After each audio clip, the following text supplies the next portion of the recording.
CBS 42 Sports presents the Regions Traditions Special, part of the Pepsi Southern Original Series.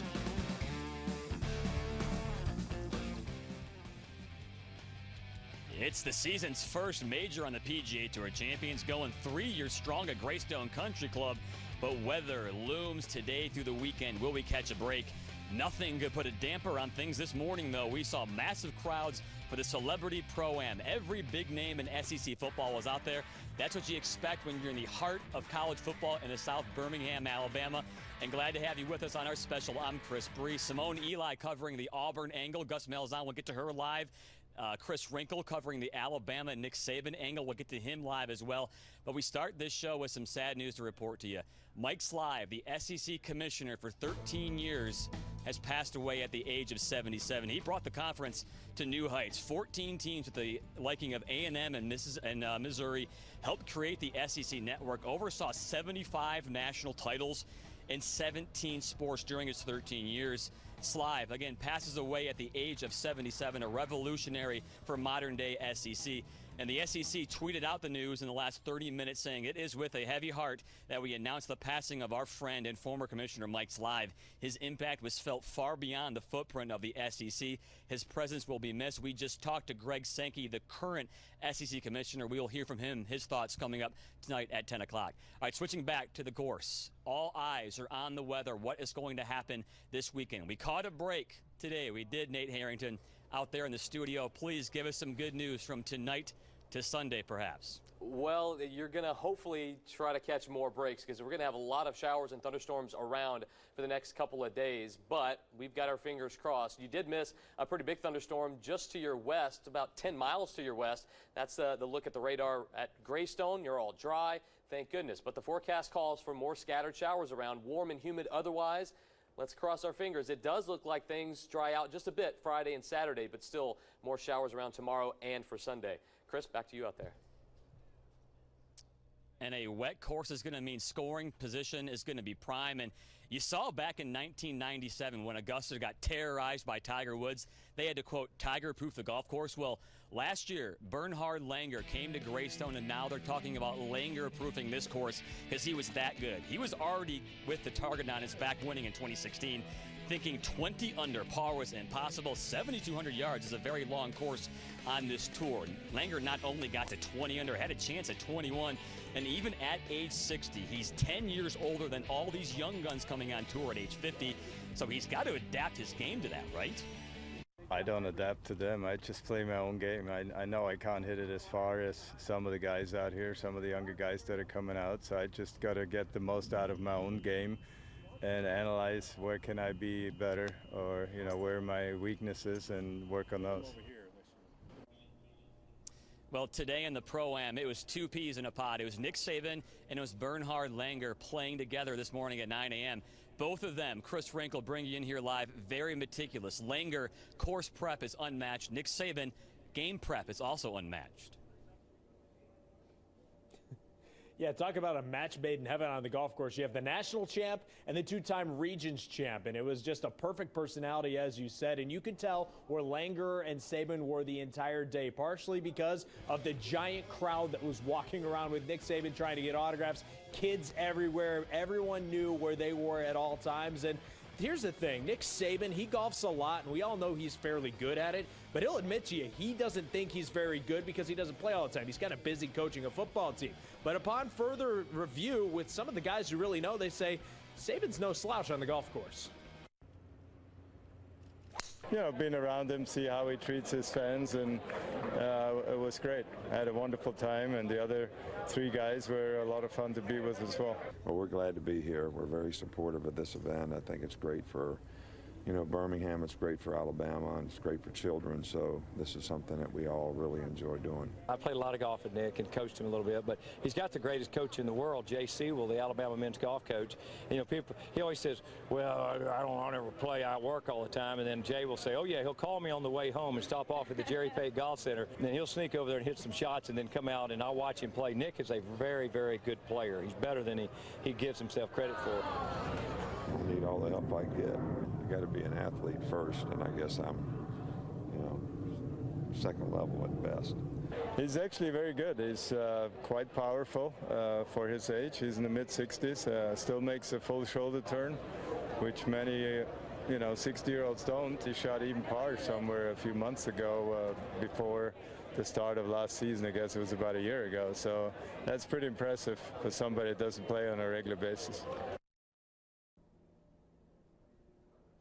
So I asked Bernhard Langer to break down Nick Saban's swing, and he went on for a minute and a half with everything from the rotation speed, striking. It was the most Bernhard Langer answer you could ever ask for, but that's why they probably got along a lot of smiles when they finished on 18. But we know, and it's long been said, what a competition this is between the SEC coaches when they come out here. We've seen guys like Dan Mullen and Hugh Freeze talk smack. Well, now Kirby Smart in his second year at Georgia able to partake in that, and he says he knows how competitive it can be, especially his former boss, Nick Saban. But guess what? He's his own man now. He can gun after his old boss, and he likes the competition on the course. I think you get your competitive juices flowing by how you play, and I enjoy playing with my friends back home. So I think anytime you get on the course, you like to compete with somebody. I'd say the guy 2 or 3 behind me is pretty competitive too. I played with him for 10 years. Now, what Kirby Smart and Nick Saban both have in common in this is they both finished last season with a loss to this next guy, Gus Malzahn. Simone Eli talked to him on the course. Simone? Well, Wrinkle, it's the off season for college football coaches, so you know what that means. A lot of recruiting and a lot of golf, obviously. For Auburn's Gus Malzahn, this was his 4th tournament in the last month. Now, today he got to play with Vijay Singh. Malzahn said he gets some tips from former Tiger standout Jason Duffner. 2 years ago, Gus wasn't feeling great about his golf game, but his confidence has gone up since then. I spoke with Gus at the turn.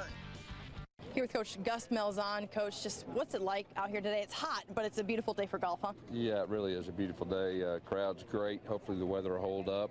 We played 9 holes, and so far so good. What is it like to see all these folks just want to take pictures with you, shaking your hand? I mean, you're a huge celebrity here. Well, I'll tell you what, it's real special to be around the Auburn fans. You know, anytime I get an opportunity to be around our fans, I love it, and this is a day I always look forward to. You like seeing some of your coaching buddies, and how competitive is that? Kind of smack talk or anything going on out here? You know, we really don't get to see each other very much, so you're kind of in your own little world. We're just really having fun. Coach, thanks so much. Enjoy the back nine. Thanks. Thank you. And while Gus Malzahn gets a lot of love from fans, so does former Auburn coach Tommy Tuberville. Tubbs is always a hot commodity at the Regions Pro-Am, having a great time out on the course. I caught up with Tuberville to ask about his relationship with some current SEC coaches. You ever give Gus some words of advice or anything while you're out here? Well, he's making a lot more money than I'm making. He doesn't need advice. Now, I give Nick advice every once in a while. You know, I'm one of the few coaches that has a winning record against him. I never let him forget that. So, but no, we're all good friends. When you play against each other and recruit against each other like we did for years, you know, you grow apart, but after you get out of it, you kind of grow back together. So it's a lot of fun. Now, of course, I had to fact-check Coach Tuberville, and he actually is 4-3 all-time against Nick Saban. Let's send it over to Chris Brees now. However, Simone, that was when Nick Saban was a new kid on the block in college football, and new kids on the block on the Champions Tour, Steve Flesch and Jerry Kelly. Flesch is the rookie, starting to figure things out. 1st and 5th in his last 2 tournaments. Kelly's already won 3 times in 9 months, and just to put that into context, he won 3 times in 25 years on the PGA Tour. Safe to say these two are not going back to the regular tour. I think the bottom line is the guys on the regular tour are hitting it so far now, and the courses are so long that it's on that tour for me. I just knew my last couple years I wasn't competitive like I wanted to be, and that's kind of demoralizing. Yeah, you know, I have no desire to go to 76, 7,800 yard golf courses. I just don't. So I don't have to, which is a nice thing. But they have one problem. There's a guy who's also 51 years old, Steve Stricker, has already won once this year, and he just finished T23 at the Players last week. He's going to join me on our set coming up next. But first, Bo Jackson played with David Toms, another young guy on the senior tour, and it's pretty safe to say he was out driving David Toms by at least 40 yards on every tee. That's what you get, David, when you play with, quote, the greatest athlete of all time. We'll be right back.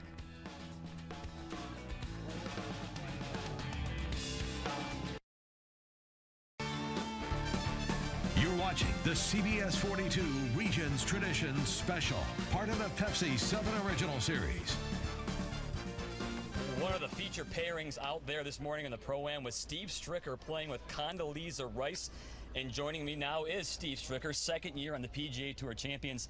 Condi was one of the biggest dignitaries you've ever played with, isn't that right? Oh, yeah, for sure. She's a wonderful woman, an inspirational woman. And very smart. You know, you don't want to get into a political battle with her talking wise, but she's a neat lady, and I enjoyed her company, and we had a good time. And her game has improved. I first played with her, I told you, back in 2009, and her game has improved tremendously since then, and she loves the game and plays quite a bit, and very passionate about it as well. Players Championship last week, you were one of the great stories. Tied for 8th going into the weekend.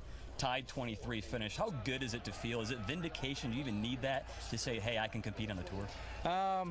You know, it's always good to show that you can still compete at that level out there. And, you know, as we get older, I'm 51 now, there's always that little doubt that creeps into your mind whether you can do it or not. But I enjoy still playing out there on the regular tour, and still enjoy coming to places like Birmingham here too. I'm looking forward to the week, and excited to be here. Well, you're killing it on the Champions Tour. You've gone second, first, and fifth. I got to ask you, what's the difference between a course like this and the Champions Tour and the regular PGA Tour? I think mainly just length, you know, and the severity at which they set it up at times. You know, the pin locations are maybe a little bit tougher on the regular tour.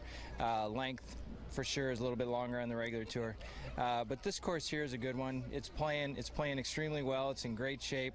So you got to watch what you're doing around here too. But for the most part, it's just the length difference and some of the tougher pin locations. Yeah, 7,200 yards is still pretty good. But when you're on the tour and you're a guy who's your age, just turned 51, how do you differentiate between wanting to stay on the PGA Tour 1 week and go to the Champions Tour? What's the rationale on that? Yeah, I don't have that rationale yet. I don't know where I should be going, and that's been part of the problem, I guess, in my decision making. But you know, it's been kind of just pick where I want to go and play, and enjoy coming to play. And I played here last year. I enjoyed it. It's a great area that we stay in here in this area, and I've got my family with me, and my wife and kids, and we're enjoying it here. And it's a nice spot to be. Last year was your first year, and actually, you look at your stats. This was one of your worst tournaments. Exactly. Going into this week, how do you feel, and what could be the difference in your game? Yeah, this has been my worst finish on tour, this tournament here last year. So I need to improve on that a little bit and just keep doing what I've been doing, just keeping the ball in play.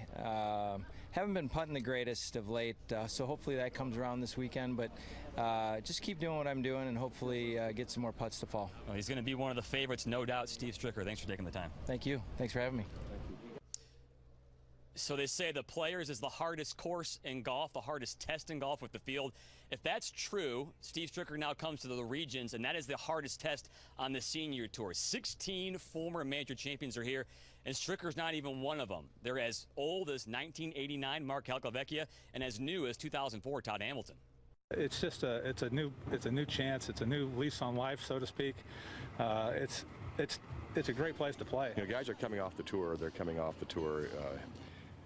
Very competitive. They've been playing and competing successfully against the young guys all the way through. Same group of guys pretty much every year. There's a few new guys here and there, but yeah, because it's the same group of guys, you can expect the same guys to play well. It's just a matter of going out there and obviously, you know, putting some pressure on the rest of the guys, getting off to a good start.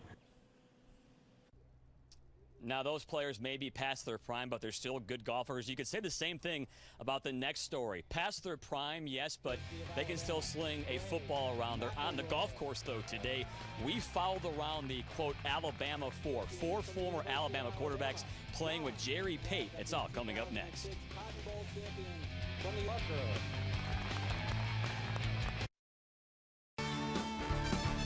You're watching the CBS 42 Regions Traditions Special, part of the Pepsi Southern Original Series.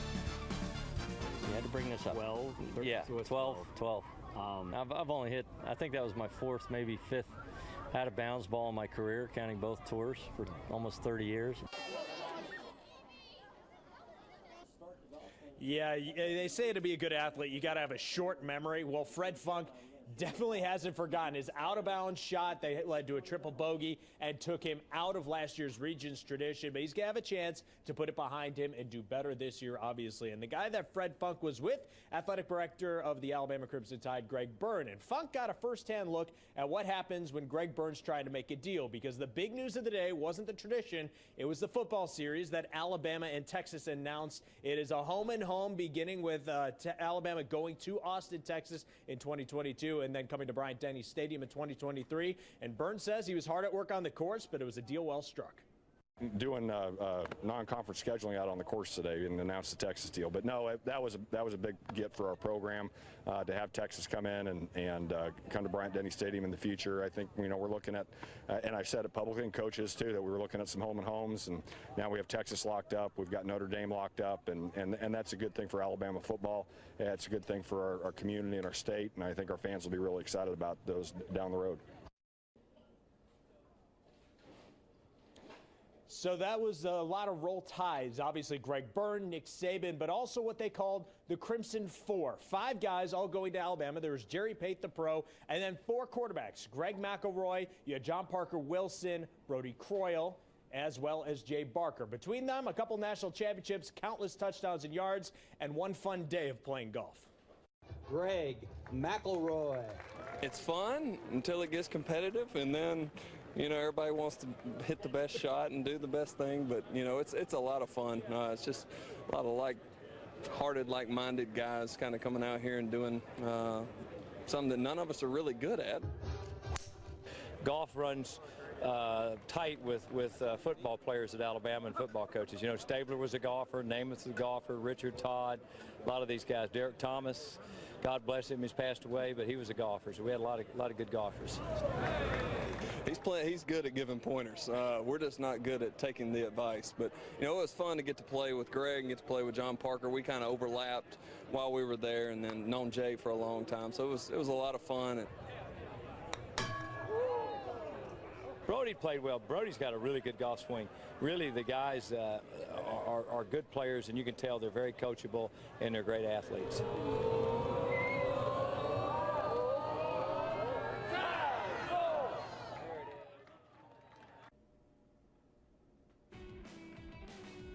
I'm sure a lot of stories between those guys, but when we return, the guy with the greatest pants on the tour, John Daly, we'll talk about him when we return from break.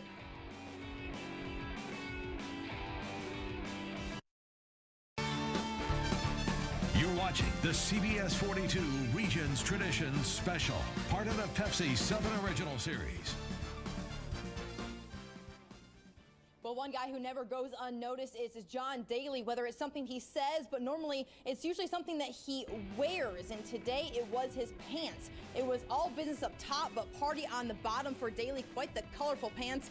It's been a minute since he's taken home the hardware, but he's always a fan favorite. But what makes today at Golf at Regions even better than it already is, it's all about the kids. 12-year-old Braden "BB" Butler got to follow along with the Alabama quarterback foursome as a part of the Children's of Alabama. Braden survived a traumatic brain injury after a motocross practice accident. Now his goal is to make a positive impact on everyone around him. I don't think it's as much as I realize, because I feel like it does a lot more than I actually think. Because I feel like it's kind of just a hobby for me and I enjoy doing it. I don't really see how much it helps people, I guess. Because I usually, when you're helping people, you know, you're putting in a lot of work. Well, I enjoy this, so it doesn't feel like a lot of work, so it's kind of hard to notice. Such an amazing kid for just 12 years old. Stay right here. Our Regions Tradition Special will return next.